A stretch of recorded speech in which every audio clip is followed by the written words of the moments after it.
дизайн бүтээгдэхүүн мэргэжил нь график дизайны үндсэн мэдлэг чадвар дээр суурилан хэвлэл болон мультимедиа график дизайны шийдлийг загварчлах чадвар бүхий график дизайн, зохион бүтээлт, технологийн шаардлага хангалттай түвшний бүтээгдэхүүн үйлдвэрлэгч үйлчилгээнд нэвтрүүлэх ухаан юм.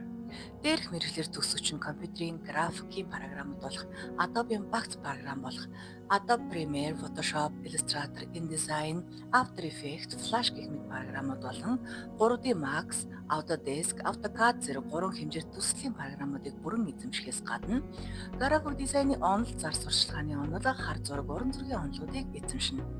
Төгсөгчд нь ихэвчлэн телевиз, студи, продакшн зэрэг газруудад ажиллаж байна. Сайн байна уу? Миний нэрийг Наран Зай Огтой очс гэдэг.